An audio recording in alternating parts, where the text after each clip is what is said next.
Selamat mendengarkan podcast ini. Shalom Bapak Ibu dan saudara-saudara yang dikasihi Tuhan. Kebenaran saat ini berjudul layak dilindungi. Menjadi kebiasaan atau bisa dikatakan kodrat bahwa banyak orang yang tidak sungguh-sungguh berurusan dengan Allah, kecuali ketika mereka sedang menghadapi pergumulan berat. Misalnya mengidap penyakit yang berat, ya, baik dirinya maupun orang yang dikasihi. Menghadapi bencana-bencana yang tidak diduga, apakah wabah penyakit, kecelakaan, terlibat masalah hukum, terancam hukuman belasan atau puluhan tahun, atau orang yang dikasihinya terlibat kejahatan, terlibat narkoba, atau harus menghadapi ancaman hukuman. Barulah orang berurusan dengan Allah dengan sungguh-sungguh untuk memohon pertolongan agar dilepaskan dari persoalan-persoalan tersebut. Mestinya kita benar-benar membutuhkan Tuhan, ya. Mestinya kita benar-benar membutuhkan Tuhan, bukan menunggu ada persoalan berat dalam hidup ini. Kita pasti akan menghadapi persoalan berat. Kita sendiri makin tua pasti menghadapi kelemahan, kerentanan tubuh.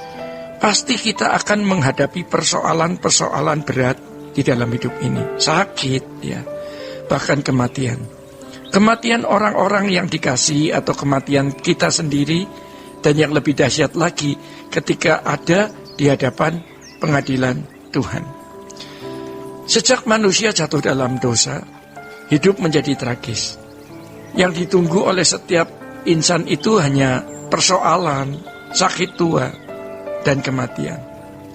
Memang di sela-sela itu ada kesenangan-kesenangan, tetapi tidak ada artinya jika dibandingkan dengan fakta ini, ya. Dan setelah kematian, pasti yang kita hadapi adalah pengadilan yang mengerikan bagi mereka yang tidak mempersiapkan diri. Berbicara mengenai hal ini bukan membuat kita menjadi pengecut atau penakut. Kita memang harus memiliki perasaan takut yang hebat jika kita hidup tanpa Tuhan, ya. Sebaliknya, orang yang takut akan Allah akan berani menghadapi hidup. Tetapi orang yang tidak takut akan Allah, suatu hari dia akan ketakutan menghadapi hidup. Mungkin ketika belum ada masalah dia tidak takut.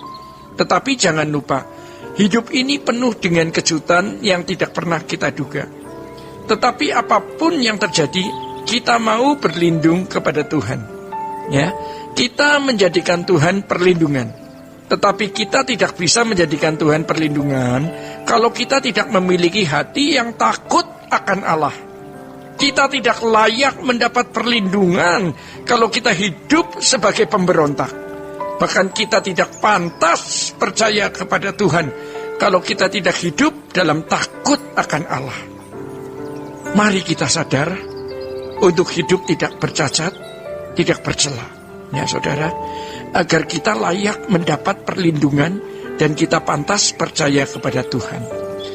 Seseorang berhikmat yang di dalam kitab Pengkhotbah, ya, seorang berhikmat yang di dalam kitab Pengkhotbah di akhir tulisannya menulis dalam Pengkhotbah pasal 12 ayat 13 yang mengatakan seperti ini.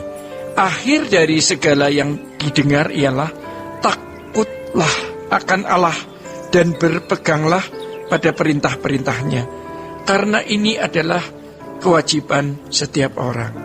Saudara-saudara, banyak hal yang bisa terjadi di luar dugaan kita. Tetapi sebenarnya apapun yang terjadi di dunia ini masih belum masalah besar, ya. Masalah terbesar adalah kalau kita tidak siap ketika menghadap tahta pengadilan Kristus. Saat itulah baru hal terdahsyat terbesar dalam hidup yang tidak dapat dibandingkan dengan apapun. Jadi ketika ada di hadapan pengadilan tahta Kristus, betapa mengerikan, ya. Oleh sebab itu mari kita hidup benar-benar tidak bercacat, tidak bercela. Ini pergumulan yang sangat berat, tetapi bisa kalau kita berjuang memiliki kesucian atau kekudusan seperti kesucian atau kekudusan Allah sendiri. Tidak mencintai dunia, tidak terikat dunia, menjadikan Tuhan sebagai satu-satunya kebahagiaan kita. Ketika kita menjadikan Tuhan sebagai satu-satunya kebahagiaan, Tuhan pasti akan menyenangkan kita juga. Kita tidak layak mendapat perlindungan Tuhan kalau kita tidak hidup di dalam ketertundukan sepenuhnya kepada Bapa di surga.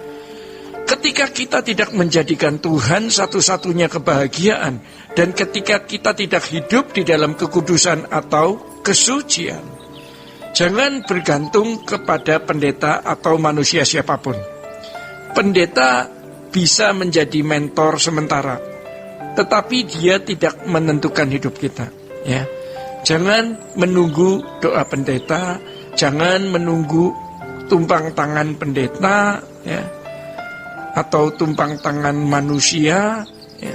Biar masing-masing kita berurusan langsung dengan Tuhan, mengalami Tuhan untuk memperoleh perlindungannya. Bapak, Ibu, dan saudara-saudara, alami Tuhan secara pribadi, ya. Maka kita harus hidup suci. Jangan terikat dengan percintaan dunia. Jadikan Tuhan satu-satunya kebahagiaan, sehingga kita akan menikmati perlindungan Tuhan bukan hanya sementara di bumi, tetapi juga sampai di kekekalan. Tuhan Yesus memberkati. Sola Gracia.